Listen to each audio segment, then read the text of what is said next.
Hi, I'm Mike Siegel. I'm an astrophysicist. I write for Ordinary Times. This is The Throughput, and we are back to watch episode 10 of Andor. So we're getting into the final arc here.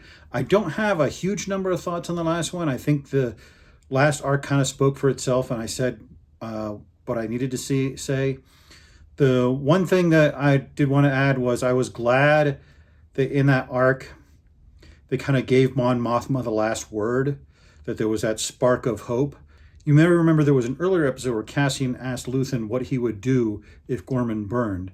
And Luthen's response was, then it will burn brightly. And we saw Gorman burn, and now we're seeing how brightly it is going to burn. That these massacres, as I mentioned the last time, tend to actually usually empower government. People tend to believe when these massacres occur that those who are victimized kind of deserve it or earned it in some way, because it's much easier to believe that than to believe that your own government or another government is engaging in brutal behavior and that it's run by monsters. And so I think that may play out here, but with Mon Mothma being a consistent voice of rebellion, and with the rebellion growing, they may be able to counter that. So we'll see how that plays out in the remaining episodes. Let's dive right in. Episode 10 of Andor, Make It Stop.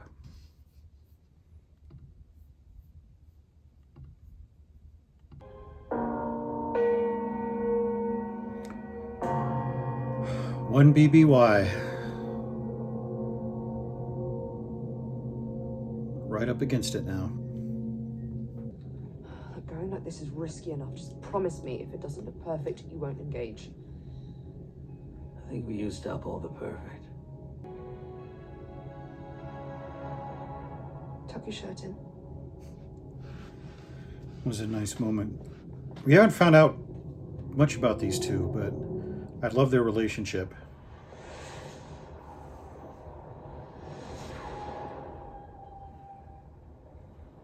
That she sort of keeps him grounded. She's looking for a team to be put together for an operation in Coruscant. I think she's coming for you. I'm burned. They'll be on me soon enough. Tell me what you've done. I have had Dedra Miro's code cert for a year now. Oh. Total access. How hard will they come? They'll come at this with everything they've got. The Emperor's energy program is a lie. All of it. We knew that. Fronting for what? A weapon. Orson Krennic's been building a secret weapon for over a decade. Colonel Yularen wasn't even told until a month ago. What kind of weapon? Where will you take us?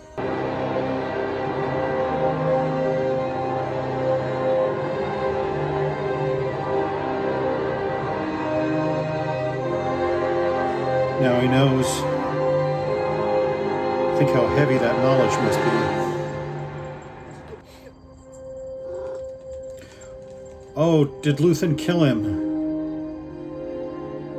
Oh, Jesus. Just be waiting for me. Just be there. He's protecting her. Go. He knows ISB might already be there.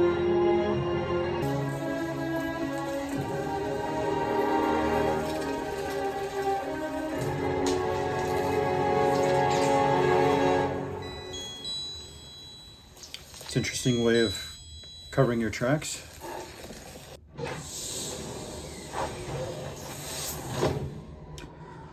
Oh, hello. Please join us. You've come all this way.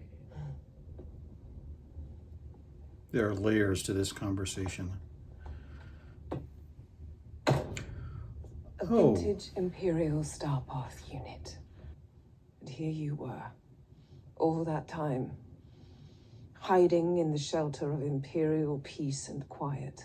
And I've known you all along. Hardly seems fair. You disgust me. The rebellion isn't here anymore. It's flown away. There's a whole galaxy out there waiting to disgust you. Ooh, that's a good line. Turn around, or be stunned. Okay. It's not just Lonnie, he's taking himself out.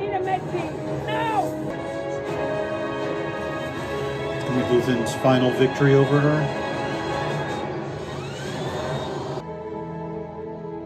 And it's a good thing Luthen has safe houses all over Coruscant.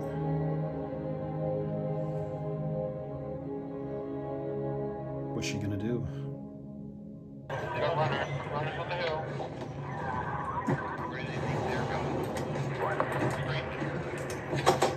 Is this a flashback? I heard if it's moving, kill it.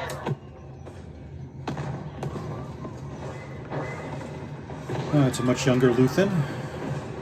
This is a flashback.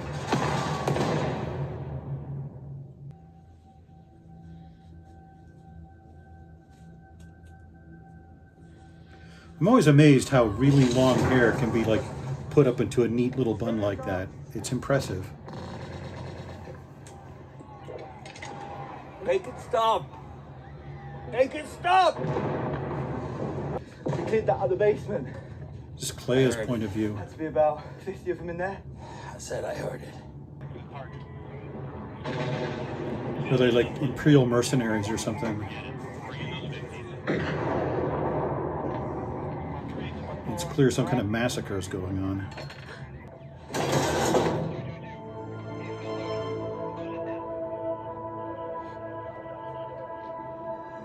Oh yeah, it must be a young Kleya.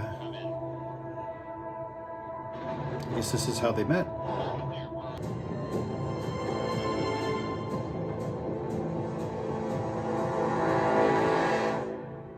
Is that the hospital where he is? I mean, she can't rescue him. Is she going in to kill him? The floor's full. These are my patients. Then I'm sure you'll do a better job moving them than we will.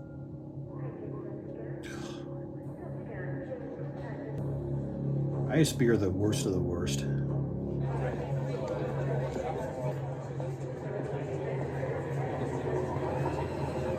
Oh, that's smart, going and pretending she's hurt.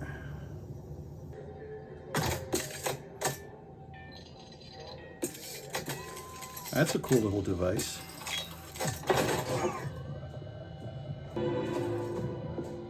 Oh, is she getting a nurse's uniform?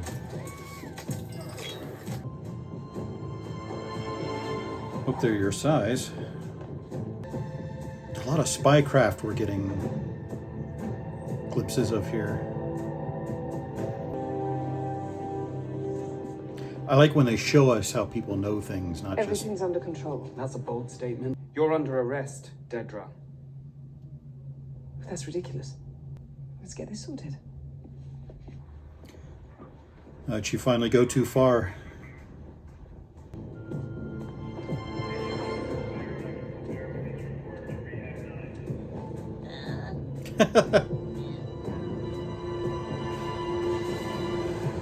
Little alien's like, what? What's going on? It's worth 40. I know we'll never get that out here, so 20. I'll give you 7. We both know what it's worth. Well, is that got sentimental value? Because I could go up to 9. 20. 10 if you smile. 20. Does she know how this works? We already have an offer for 15.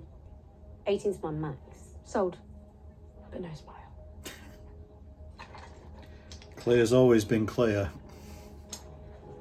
Nice to see. Kind of amazing, though, that they've gone from this scavenging in the woods to a big shop on Coruscant. I didn't mean to upset you. I'm not upset. Just hungry. Let's see. I like that we're getting this backstory. It's like building up the stakes. You can see what he means to her. Not just as a commander, but as a person. We'll check him down here then. Let them know. I don't speak that alien's language, but I think that all translated into what? Trooper ate a bolt the other night. Sniper. And they keep finding people who did it. Where are they taking them? You're on your own.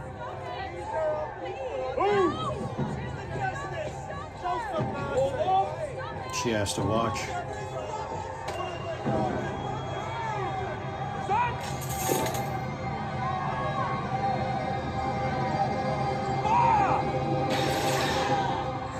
This is, again, something that is very common to authoritarian societies. It sounds like there was an assassination or some act of resistance, and they're carrying out reprisals. That frequently happens. Probably the most infamous were the Nazis. I don't remember the exact ratio, but it was some kind of reprisal ratio. One of the most famous was the assassination of Heydrich, who was a high-ranking Nazi, and they wiped out 2 entire villages, men, women, and children in these villages, and carried out reprisals for weeks and weeks afterwards. So it is one of the ways terror is maintained, that when something bad happens, you respond with massively disproportionate force. All you know now is how much you hate. You bank that, you hide that. You keep it alive until you know what to do with it. And when I tell you to move, you move. I mean, this is basically his entire philosophy. Move! Hold back, let horrible things happen, but when you're ready, hit. This unit is closed. Let's go.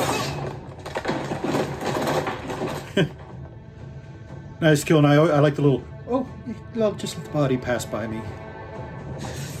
Very smooth, Kleya. How's she gonna get through him? There's like at least half a dozen, if not more. Oh. Look around.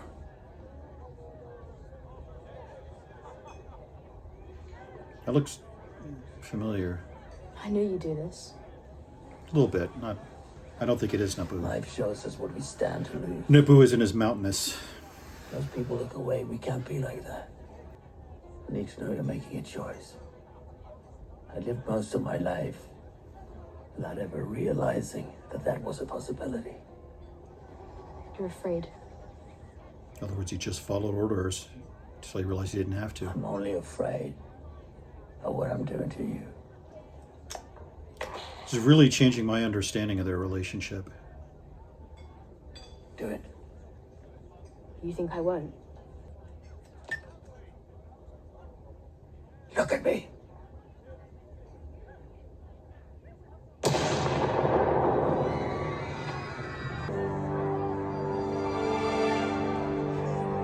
It's their first act against the Empire, I guess. Overt act. They cast young Kleya well. You really see similarities. Ooh! Well, that's one way to empty the floor.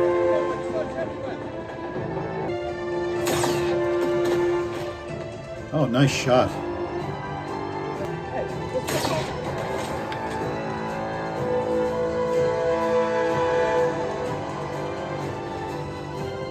Gotta move, honey. They're gonna be back real quick. And she's in there to do what he wanted. What he would have wanted. He would have wanted her to finish him.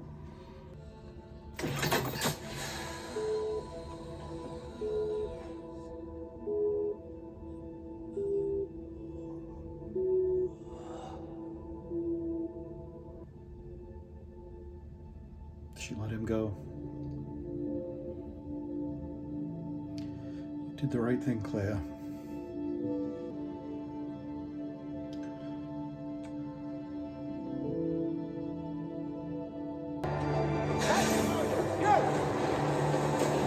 Yeah, she had her plan for getting out, as Luthen always told her.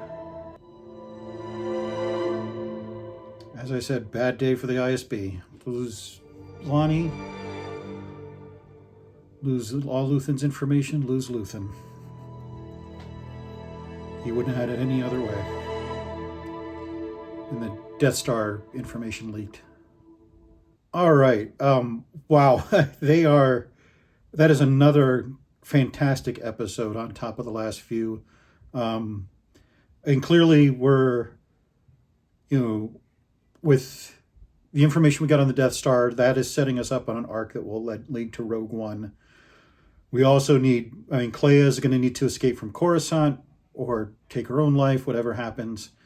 I don't think we even did we see Cassian in this episode? I don't think we did.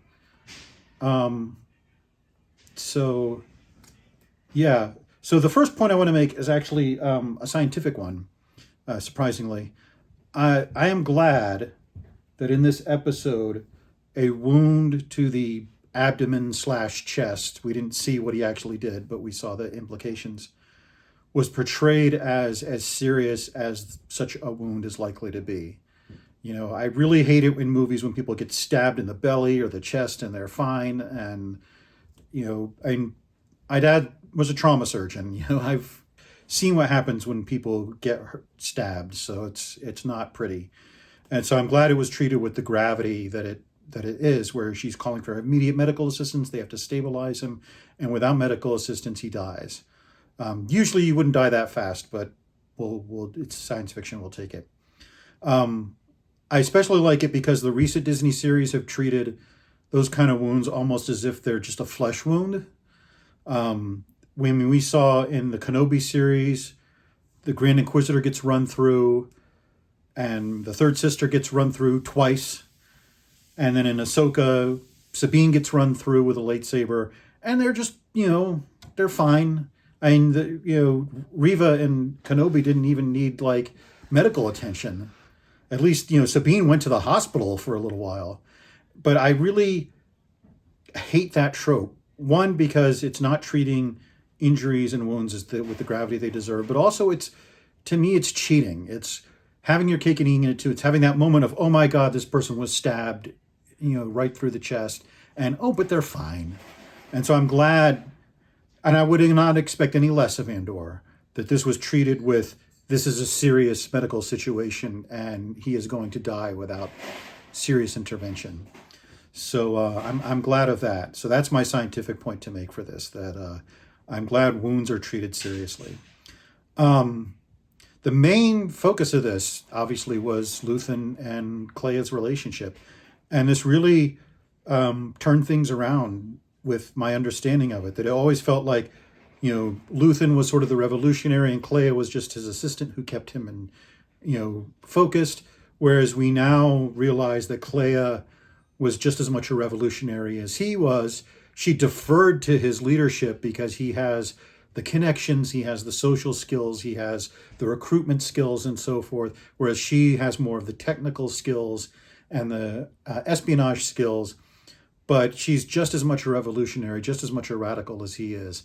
And for a series where we have watched these characters through 20 episodes, to turn our understanding of those around is quite extraordinary. And what a tour de force performance from Elizabeth Dulau as Kleya. I mean, she's been, you know, she had a lesser role last season. She's had a much more major role this season, and she has been knocking it out of the park. And this episode did so much with so little. You can see the pain and the conflict in her face.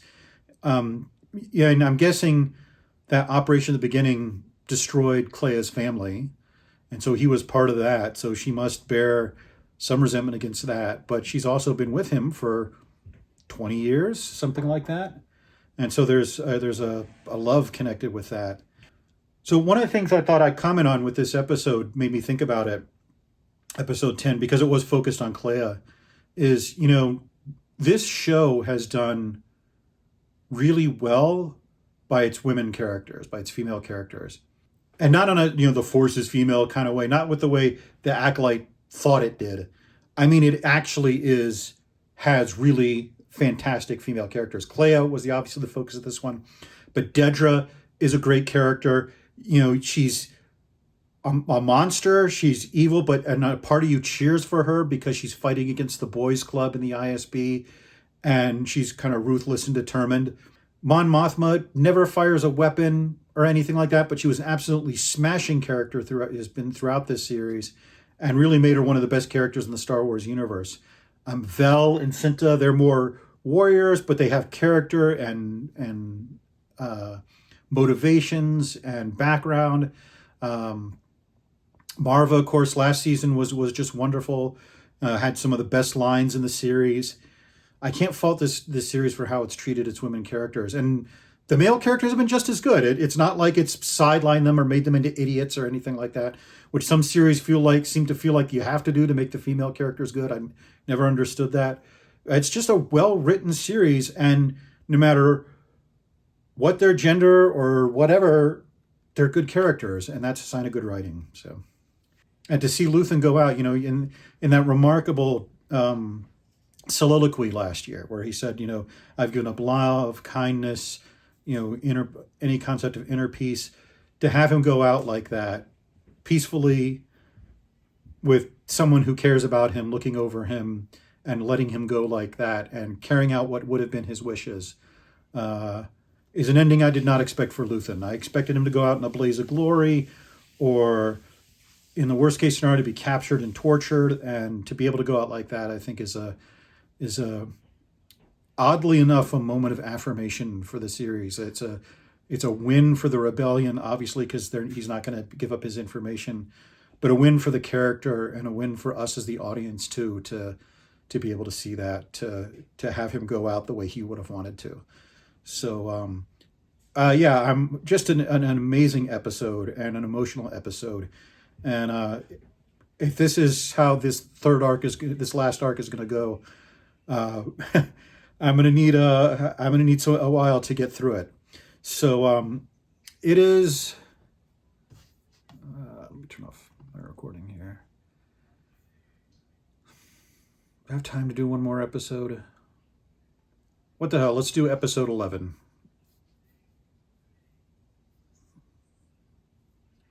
I feel like this is all going to be one continuous story, that there's not going to be these pauses or space to breathe between episodes. I won't be able to do all the episodes tonight, but we can at least get through 2 of them.